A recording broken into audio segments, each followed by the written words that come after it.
എന്നിട്ട് പുള്ളിക്കാരി മിക്കവാറും ചെയ്യാനായിട്ട് പോകുന്നത് നമ്മുടെ അഞ്ജലിനെ അടിക്കാനായിട്ട് കൈ പൊക്കുകയായിരിക്കും മിക്കവാറും ചെയ്യാനായിട്ട് പോകുന്നത് കേട്ടോ. ഹായ് ഫ്രണ്ട്സ്, എല്ലാവർക്കും അഡ്വക്കേറ്റ് അഞ്ജലിയുടെ ഒരു ഷോർട്ട് പ്രൊമോ റിവ്യൂലേക്ക് സ്വാഗതം കേട്ടോ. അപ്പൊ നിങ്ങൾ എല്ലാവരും ഈ ആഴ്ചയിലെ വീക്കെൻഡ് പ്രൊമോ കണ്ട് കാണുമെന്ന് പ്രതീക്ഷിക്കുകയാണ്. അപ്പോൾ അതിൽ വളരെ ഇമ്പോർട്ടൻ്റ് ആയിട്ടൊരു കാര്യമാണ്, അതായത് നടക്കാൻ പോകുന്ന ഒരു ഇൻസിഡൻ്റ് ആണ്. വളരെ നല്ലൊരു സംഭവമാണ് ഞാൻ ഈ വീഡിയോയിൽ പറയുന്നത്. നിങ്ങളെല്ലാവരും ഈ വീഡിയോ അവസാനം വരെ കാണുക, നിങ്ങളുടെ അഭിപ്രായം പറയുക. എനിക്ക് തോന്നിയ ഒരു കാര്യമാണ് ഞാൻ പറയാൻ പോകുന്നത്. ആ നിങ്ങളുടെ അഭിപ്രായങ്ങൾ കൂടി എനിക്ക് വേണം കേട്ടോ. എന്താണെങ്കിലും ആ സംഭവം എന്തെന്ന് വെച്ച് കഴിഞ്ഞാൽ, ഈ ആഴ്ചയിൽ നമ്മൾ വീക്കിന്റെ പുറമെ നോക്കിയ കുറെ അധിക സംഭവങ്ങളൊക്കെ കണ്ടിട്ടുണ്ട്. അതായത് അഞ്ജലി അർജുനും ബന്ധം, ഇതിനെ ചൊല്ലിയുള്ള നിരവധി പ്രശ്നങ്ങൾ. കുറുപ്പ് കയറിയിട്ട് അർജുന കഴുത്തിന് കയറി പിടിക്കുന്നു, അതിനിടയിൽ കാവ്യ വരുന്നു, അങ്ങനെ അങ്ങനെ കുറെ അധികം പ്രശ്നങ്ങളൊക്കെ നടക്കുന്നൊക്കെ ഉണ്ട്. അപ്പൊ അതെല്ലാം പുറമേൽ നമ്മൾ കണ്ടതാണ്. പിന്നെ പത്മ കേസുമായി ബന്ധപ്പെട്ട സംഭവങ്ങളെല്ലാം കൂടി നടക്കുന്നുണ്ട്. അതും അങ്ങനെ ആ വഴിക്ക് നടക്കട്ടെ. എന്താണെങ്കിലും ഞാൻ പറയാൻ വന്നത് ഈ കാര്യങ്ങളൊന്നുമല്ല. അതായത് അർജുൻ അഞ്ജലി ബന്ധം അതിന്റെ ഒരു ട്രൂ ട്രാക്കിലേക്ക് വരാൻ പോകുന്നത് എപ്പോഴായിരിക്കും? എനിക്ക് തോന്നുന്ന ഒരു കാര്യമാണ് നിങ്ങളോട് ഞാൻ പറഞ്ഞത് കേട്ടോ. അപ്പം പലപ്പോഴും അർജുൻ കാണാൻ മറയത്ത് നമ്മുടെ അഞ്ജലിയെ സഹായിക്കുന്നുണ്ടല്ലേ. അപ്പോൾ ഹോസ്പിറ്റൽ കേസ് വന്ന പണമായിട്ടും, അതായത് കൂട്ടുകാരൻ അമ്പാടിയുടെ പേരിൽ പണം കൊടുത്തതും അർജുനാണ്. പക്ഷെ ഇതൊന്നും അഞ്ജലി അറിയുന്നില്ല. അതുപോലെ തന്നെ പലപ്പോഴും അഞ്ജലിയുടെ ജീവൻ രക്ഷിക്കാൻ അർജുൻ വേണ്ടി വന്നിട്ടുണ്ട്, അറിഞ്ഞും അറിയാതെയൊക്കെ. പക്ഷെ ഇതൊന്നും എത്രത്തോളം ഡെപ്തിലാണെന്നുള്ള കാര്യമൊന്നും നമ്മുടെ അർജുന് ഒരിക്കലും അഞ്ജലിയോട് അറിയിച്ചിട്ടില്ല. അതിനെപ്പറ്റി ഇതുവരെ തുറന്ന് പറഞ്ഞിട്ടുമില്ല അല്ലെ. പക്ഷെ ഇത് എപ്പോഴേലും ഒന്ന് അറിയണ്ടേ? ഇങ്ങനെ പോയാൽ മതിയോ? പിന്നെ അർജുന്റെ ഉള്ളിലുള്ള സ്നേഹം, അഞ്ജലിയോടുള്ള സ്നേഹം ശരിക്കും അറിയണ്ടേ? ഇങ്ങനെ കാണാൻ അറിയത്ത് നിന്ന് ഇങ്ങനെ എത്ര നാൾ പോകും അല്ലെ. അപ്പോൾ അങ്ങനെ അറിയാനായിട്ട് പോകുന്ന ഒരു സംഭവമാണ് എനിക്ക് തോന്നുന്ന ഒരു കാര്യം ഞാൻ പറഞ്ഞത്. അപ്പോൾ അർജുനും അഞ്ജലിയും തമ്മിൽ കഴിഞ്ഞ ദിവസം സംസാരിച്ചിരുന്നു. അതായത് അച്ഛന്റെ ഹോസ്പിറ്റൽ കേസിന് ഏകദേശം 12 ലക്ഷം രൂപ വേണം അല്ലെ. അപ്പൊ അതുണ്ടാക്കാനായിട്ട് ഇപ്പോഴത്തെ അവസ്ഥയിൽ എന്താണെങ്കിലും അഞ്ജലിക്ക് കഴിയാനായിട്ട് പോകുന്നില്ല അല്ലെ. അപ്പൊ അതിന് സഹായം തേടിയിട്ട് നമ്മുടെ അഞ്ജലി അർജുന്റെ മുമ്പിലെത്തി. അർജുൻ ഉറപ്പ് കൊടുത്തിട്ടുണ്ട് നമ്മുടെ അഞ്ജലിക്കുട്ടി കേട്ടോ. അതായത് നമുക്കത് വഴി ഉണ്ടാക്കിടത്താൻ സമാധാനമായിട്ട് ഇരിക്കുന്നൊക്കെ പറയുമ്പോൾ അഞ്ജലിക്ക് എത്ര സന്തോഷമായി. നമ്മുടെ അഞ്ജലിക്കുട്ടി സങ്കടം കൊണ്ട് കരഞ്ഞു പോയതൊക്കെ നമ്മൾ കണ്ടതാണ്. അപ്പൊ ഇങ്ങനൊക്കെ സംഭവങ്ങൾ നടക്കുന്നു. അപ്പൊ നമ്മൾ വീക്കെൻഡ് പ്രമേയിൽ നമ്മളൊരു കാര്യം കണ്ടു. ഈ അഞ്ജലി അർജുനും കൂടെ ജീപ്പിൽ പോകുന്നു, ഒരുമിച്ച് പോകുന്നു. അപ്പോൾ അതായത് പണം ഉണ്ടാക്കാനായിട്ട് എന്തെങ്കിലും ഒരു വഴി സൊല്യൂഷനൊക്കെ വയ്ക്കാറും അർജുൻ തന്നെ ബാക്ക്ഗ്രൗണ്ടിൽ കളിച്ചിട്ട് കൊടുക്കുന്ന സംഭവമായിരിക്കും ഉറപ്പായിട്ട്. അപ്പൊ പുള്ളി അപ്പോഴും അഞ്ജലിയോട് പറയുന്നുണ്ടാവില്ല കേട്ടോ. അതായത് അത് ഞാനാണ് ഇത് ഒരുക്കുന്നത്, ഞാനാണ് ഇതിന്റെ പിന്നിൽ നിന്നൊന്നും അപ്പോഴും പറയൂല എന്ന് എനിക്ക് തോന്നുന്നു കേട്ടോ. അപ്പൊ വീക്കെൻഡ് പ്രമേയിൽ നമ്മൾ കണ്ടു, അർജുന്റെ ജീപ്പില് അഞ്ജലി അർജുനും കൂടെ ഒരുമിച്ച് പോകുന്നു.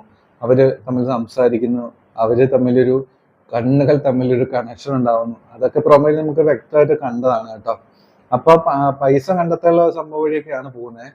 അപ്പോ ഇങ്ങനെ പോകുമ്പോൾ അപ്പൊ ആ നിമിഷത്തിൽ ചെറിയൊരു സ്പാർക്ക് ഉറപ്പായിട്ടും അഞ്ജലിക്ക് അർജുനോട് ഉണ്ടാവും കേട്ടോ. കാരണം വെച്ചാൽ ഇപ്പൊ പണം തരുന്നത് അമ്പാടിയാണ്, അമ്പാടി സാറാണെന്ന രീതിയിലാണ് മനസ്സിൽ അഞ്ജലിക്ക് ഉള്ളത് എങ്കിലും, പക്ഷെ ഇതിനൊക്കെ ഒരാളായിട്ട് ഫ്രണ്ടിൽ വന്നു നിന്ന് തനിക്ക് വേണ്ടി സഹായം ചെയ്യുന്ന അർജുനെ അങ്ങനെ അവോയ്ഡ് ചെയ്ത് കളയാനായിട്ട് അഞ്ജലിക്ക് പറ്റുമോ? ഒരിക്കലും പറ്റത്തില്ല. തനിക്ക് വേണ്ടി സംസാരിക്കുന്ന അഞ്ജലിയുടെ മുമ്പിൽ രാജീവിനെ ഒരിക്കലും അവോയ്ഡ് ചെയ്ത് കളയാനായിട്ട് പറ്റത്തില്ല. അതുകൊണ്ട് ഒരു പക്ഷെ ആ ഒരു സ്നേഹം പതുക്കെ അഞ്ജലിയുടെ ഉള്ളിലേക്ക് വന്നു തുടങ്ങിയിട്ടുണ്ട്. അപ്പൊ അത് നമുക്ക് പ്രമേയില് നമുക്ക് മനസ്സിലാക്കാനൊക്കെ ആയിട്ട് പറ്റുന്നുണ്ട് കേട്ടോ. പക്ഷെ വേറൊരു സംഭവം, അപ്പൊ ഇങ്ങനെയൊക്കെ ആണെങ്കിൽ പോലും ഒരു ഡീപ്പൊരു കണക്ഷൻ ഒന്നും ഇവർ തമ്മിൽ അപ്പോഴും വരാനായിട്ട് പോകുന്നില്ല. അർജുൻ ഉണ്ടെങ്കിലും അഞ്ജലിക്ക് വരാനായിട്ട് പോകുന്നില്ല. അതിനൊരു റീസൺ സത്യം പറഞ്ഞാൽ കാവ്യാണ് ആയിത്തീരാനായിട്ട് പോകുന്നത് കേട്ടോ. അത് ഞാൻ പറയാൻ എന്തായിരിക്കും സംഭവം. അപ്പൊ ഇവർ തമ്മിൽ ഇങ്ങനെ സംഭവങ്ങളൊക്കെ നടക്കുമ്പോൾ ഒരു വശത്ത് വലിയ പ്രശ്നങ്ങൾ നടക്കുകയാണ്. അതായത് അഞ്ജലിയും അർജുനും തമ്മിലാണ് ബന്ധം എന്ന് രാഘവനുണ്ണിയും അതുപോലെ കുറുപ്പ് പറയുന്നു. അതായത് രാഘവനുണ്ണിയുടെയും കുറുപ്പിന്റെയും ഏറ്റവും വലിയ ഇപ്പോഴത്തെ ശത്രുവായ അഡ്വക്കേറ്റ് അഞ്ജലിയാണ് അർജുന്റെ കാമുകി. ഇത് സഹിക്കാനായിട്ട് കുറുപ്പിനും രാഘവനുണ്ണിക്കും എന്താണെങ്കിലും പറ്റത്തില്ല എന്നുള്ള ഒരു ഉറപ്പാണ്, 100% ഉറപ്പാണ്. അപ്പൊ അതുമായി ബന്ധപ്പെട്ട സംഭവ വികാസങ്ങളൊക്കെയാണ് സത്യം പറഞ്ഞു കഴിഞ്ഞാൽ നമ്മൾ പുറമേയിൽ കണ്ടത്. അതായത് കുറുപ്പ് കയറിയിട്ട് അർജുന്റെ കഴുത്തിന് പിടിക്കുന്നു, അങ്ങനെ ഇഷ്യൂസ് ഒക്കെ നമ്മൾ പുറമേൽ കണ്ടതാണ്. അല്ലാതെ ഒരിക്കലും അർജുന്റെ കഴുത്ത് കയറിയിട്ട് കുറുപ്പിനെ പിടിക്കേണ്ട ആവശ്യമുണ്ടോ? നിങ്ങൾ ആലോചിച്ച് നോക്കുക. എന്തായാലും അത് ആവശ്യമില്ല, എന്താണെങ്കിലും അങ്ങനെ ആയിരിക്കും. പക്ഷെ വേറൊരു ഒരു സങ്കടപ്പെടുത്തുന്ന കാര്യം എന്തെന്ന് വെച്ച് കഴിഞ്ഞാൽ, നമുക്ക് ബുദ്ധിമുട്ട് ഉണ്ടാക്കുന്ന ഒരു കാര്യം എന്തെന്ന് വെച്ച് കഴിഞ്ഞാൽ, അർജുൻ അഞ്ജലി സംഭവവികാസങ്ങളൊക്കെ കുറുപ്പ് അറിഞ്ഞു കഴിഞ്ഞാൽ കുറുപ്പ് എന്താണെങ്കിലും ഈ അർജുനും കാവ്യയായിട്ടുള്ള ബന്ധത്തിൽ നിന്നും പൂർണ്ണമായിട്ട് ഉറപ്പായിട്ട് പിന്മാറും കേട്ടോ. പുള്ളിക്ക് എന്തായാലും അത് അംഗീകരിച്ചു മുമ്പോട്ട് പോകാൻ പറ്റത്തില്ല. അർജുന് അഞ്ജലിയാണ് ഇഷ്ടം. അപ്പൊ ഒരിക്കലും പുള്ളി ഇത് അംഗീകരിക്കാനായിട്ട് പോകുന്നില്ല. അതായത് കാവ്യയും അർജുനും ഇനി കൊടുക്കില്ല എന്നൊരു തീരുമാനമായിരിക്കും മിക്കവാറും കുറിപ്പ് എടുക്കാനായിട്ട് പോകുന്നത് കേട്ടോ. പക്ഷെ അവിടെ ഒരു പ്രശ്നം വീണ്ടും വരികയാണ്. അതായത് കുറിപ്പ് അർജുനെ വേണ്ട എന്നുള്ള തീരുമാനത്തിലേക്ക് എത്തും. കാരണം പുള്ളി ഒരു MP ആണ്, പുള്ളിക്ക് പുള്ളിയുടേതായ സ്റ്റാൻഡേർഡ് ഉണ്ട്.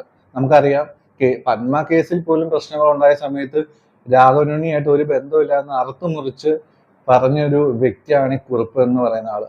അപ്പൊ അഞ്ജലി അർജുനും തമ്മിലുള്ള ബന്ധം പറഞ്ഞാൽ പുള്ളി ഒരു രീതിയിലും കാവ്യനെ അർജുനെ കൊണ്ട് കെട്ടിക്കിടന്ന് ചിന്തിക്കത്ത് പോലും ഇല്ല. അപ്പൊ അതുമായി ബന്ധപ്പെട്ടാണ് നമ്മൾ പുറമേൽ കണ്ടത് ഈ അർജുനും കുറിപ്പും തമ്മിലുള്ള പ്രശ്നങ്ങളൊക്കെ. അപ്പൊ ഈ കുറിപ്പ് തീർത്തും പൂർണ്ണമായിട്ട് അറുത്തു മുറിച്ച് കാവ്യോട് പറയും, ഇനി നീയും അർജുനും തമ്മിൽ ഒരു ബന്ധമില്ല, അവനെ എൻ്റെ മരുമകനായിട്ട് സ്വീകരിക്കാൻ എനിക്ക് പറ്റത്തില്ല, ഇത് ഞാൻ ഉറച്ചൊരു തീരുമാനം എടുക്കുകയാണെന്ന് പറയാം കേട്ടോ.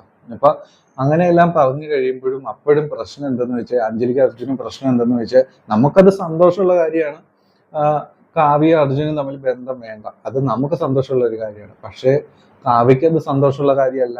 കാവ്യ അപ്പോഴും തീരുമാനിക്കാൻ പോകുന്നത് ഒരു കാരണവശാലും അർജുനെ വിട്ടുകൊടുക്കാനായിട്ട് പറ്റത്തില്ല അഞ്ജലിക്ക്.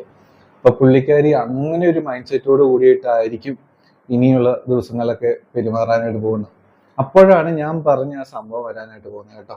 അതായത് ഈ അഞ്ജലി അർജുൻ ബന്ധം എങ്ങനെയെങ്കിലും തകർക്കണം എന്നൊരു ഉറച്ചൊരു തീരുമാനത്തോട് കൂടിയിട്ടാണ് കാവ്യ മുൻപോട്ട് പോകുന്നത്. എപ്പോഴെങ്കിലും അർജുൻ എനിക്ക് സ്വന്തമാകും, ആ രീതിയിലൊക്കെ ആയിരിക്കും കാവ്യ ചിന്തിക്കാനായിട്ട് പോകുന്നത്. അപ്പൊ അനുപമയും ഇതിന് സപ്പോർട്ടുണ്ട് അല്ലെ. അപ്പൊ ഇങ്ങനെയൊക്കെ ചിന്തിച്ച് കാവ്യ മുൻപോട്ട് പോകുമ്പോൾ പലപ്പോഴും അർജുന് പുറകെയൊക്കെ നടക്കും. അപ്പൊ നമ്മൾ വീക്കെൻഡ് പ്രൊമോയിൽ നമ്മളൊരു കാര്യം കണ്ടു, അർജുനും അഞ്ജലിയും കൂടി കുറച്ച് റൊമാൻറ്റിക് ഒക്കെ ആയിട്ട് കുറച്ചിങ്ങനെ കളിച്ചൊക്കെ അർജുൻ ഇങ്ങനെ അഞ്ജലിയോട് പെരുമാറുന്ന സമയത്ത് ഈ കാവ്യ ഇവിടെ മുമ്പിൽ വന്ന് ചാടും കേട്ടോ. അപ്പൊ കാവ്യ മുമ്പിൽ വന്ന് ചാടും നമ്മൾ ഓൾറെഡി കണ്ടു. അലറി വിളിച്ച് വരുന്ന കാവ്യനെ നമ്മൾ പുറമേൽ കണ്ടതാണ് കേട്ടോ. അപ്പൊ അലറി വിളിച്ച് കാവ്യ ഓടി അർജുന്റെ അഞ്ജലിയുടെ അടുത്തെത്തും. അപ്പൊ വിടടി അർജുന്റെ കയ്യിൽ നിന്ന് മിക്കവാറും അഞ്ജലിയോട് ഈ കാവ്യ കിടന്ന് അലറി വിളിച്ച് പറയാൻ ചാൻസ് ഉണ്ട്. എന്നിട്ട് പുള്ളിക്കാരി മിക്കവാറും ചെയ്യാനായിട്ട് പോകുന്നത് നമ്മുടെ അഞ്ജലിനെ അടിക്കാനായിട്ട് കൈ പൊക്കുകയായിരിക്കും മിക്കവാറും ചെയ്യാനായിട്ട് പോകുന്നത് കേട്ടോ. ആ നിമിഷത്തില് മിക്കവാറും അർജുൻ കയറിയിട്ട് കയ്യിൽ പിടിക്കും. എന്നിട്ട് പറയും, എൻ്റെ പെണ്ണിന് നീ തൊട്ടു പോകരുത്, എൻ്റെയും അഞ്ജലിയുടെയും ബന്ധത്തിൽ നിനക്ക് ഇടപെടാൻ എന്താണ് കാര്യം എന്ന് ചോദിക്കാം കേട്ടോ. അപ്പോഴായിരിക്കും ശരിക്കും പറഞ്ഞാൽ അഞ്ജലിക്ക് ശരിക്കും പറഞ്ഞാൽ അർജുന് എത്രത്തോളം ഡീപ്പാണ് ആ ബന്ധത്തിൽ നിന്നുള്ള സത്യം ശരിക്കും പറഞ്ഞാൽ അറിയാനായിട്ട് പോകുന്നത് കേട്ടോ. അത് മാത്രമല്ല, വേറൊരു കാര്യം കൂടി ആ നിമിഷം ഒരു പക്ഷെ നടക്കും. അർജുൻ ഒരുപക്ഷെ രാജീവൻ എന്ന പേരിലാണ് അഞ്ജലിയുടെ മുമ്പിലുള്ളത്. ശരിക്കും പറഞ്ഞാൽ അർജുൻ ആരാണ്? രാജീവൻ ശരിക്കും അർജുനാണ് എന്നുള്ള സത്യം ഒരുപക്ഷെ നിമിഷത്തിൽ തിരിച്ചറിയാനും ചാൻസ് ഉണ്ട്. അതെന്തെങ്കിലും ആയിക്കോട്ടെ.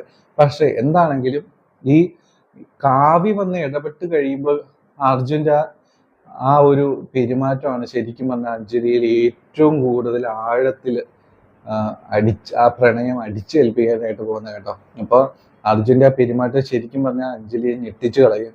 അപ്പോൾ വെറുതെ ഒരു കളിതാമാശക്കല്ല, ചുമ്മാ തോന്നിയൊരു വികാരമല്ല അർജുൻ്റെ ഇഷ്ടം, സ്നേഹം എന്നൊക്കെ സത്യം പറഞ്ഞു കഴിഞ്ഞാൽ അപ്പോഴായിരിക്കും അത് ഈ കാവ്യ കാരണം തന്നെയായിരിക്കും നമ്മുടെ അഞ്ജലിക്കുട്ടി തിരിച്ചറിയാനായിട്ട് പോകുന്നത്. എന്താണെങ്കിലും ഇങ്ങനെ ഒരു സീന് സംഭവിക്കാൻ ഇടയുണ്ട്. കാവ്യ കാരണം തന്നെയായിരിക്കും അഞ്ജലി അർജുന്റെ പ്രണയം മനസ്സിലാക്കാനായിട്ട് പോകുന്നത് എന്നാണ് എനിക്ക് തോന്നുന്നത്. എന്താണെങ്കിലും നിങ്ങളുടെ അഭിപ്രായങ്ങൾ കൂടി ഇതിനെപ്പറ്റി കമന്റ് ചെയ്യുക. ഇങ്ങനെ ഒരു ഇൻസിഡന്റ് അല്ലേ ശരിക്കും തന്നെ സംഭവിക്കാനായിട്ട് പോകുന്നത്? നിങ്ങളുടെ അഭിപ്രായങ്ങൾ ഉറപ്പായിട്ടും പറയുക. നമ്മുടെ ചാനൽ സപ്പോർട്ടും കൂടി ചെയ്യുക, സബ്സ്ക്രൈബ് കൂടി ചെയ്യുക. അപ്പോൾ ടേക്ക് കെയർ, ബൈ ബൈ.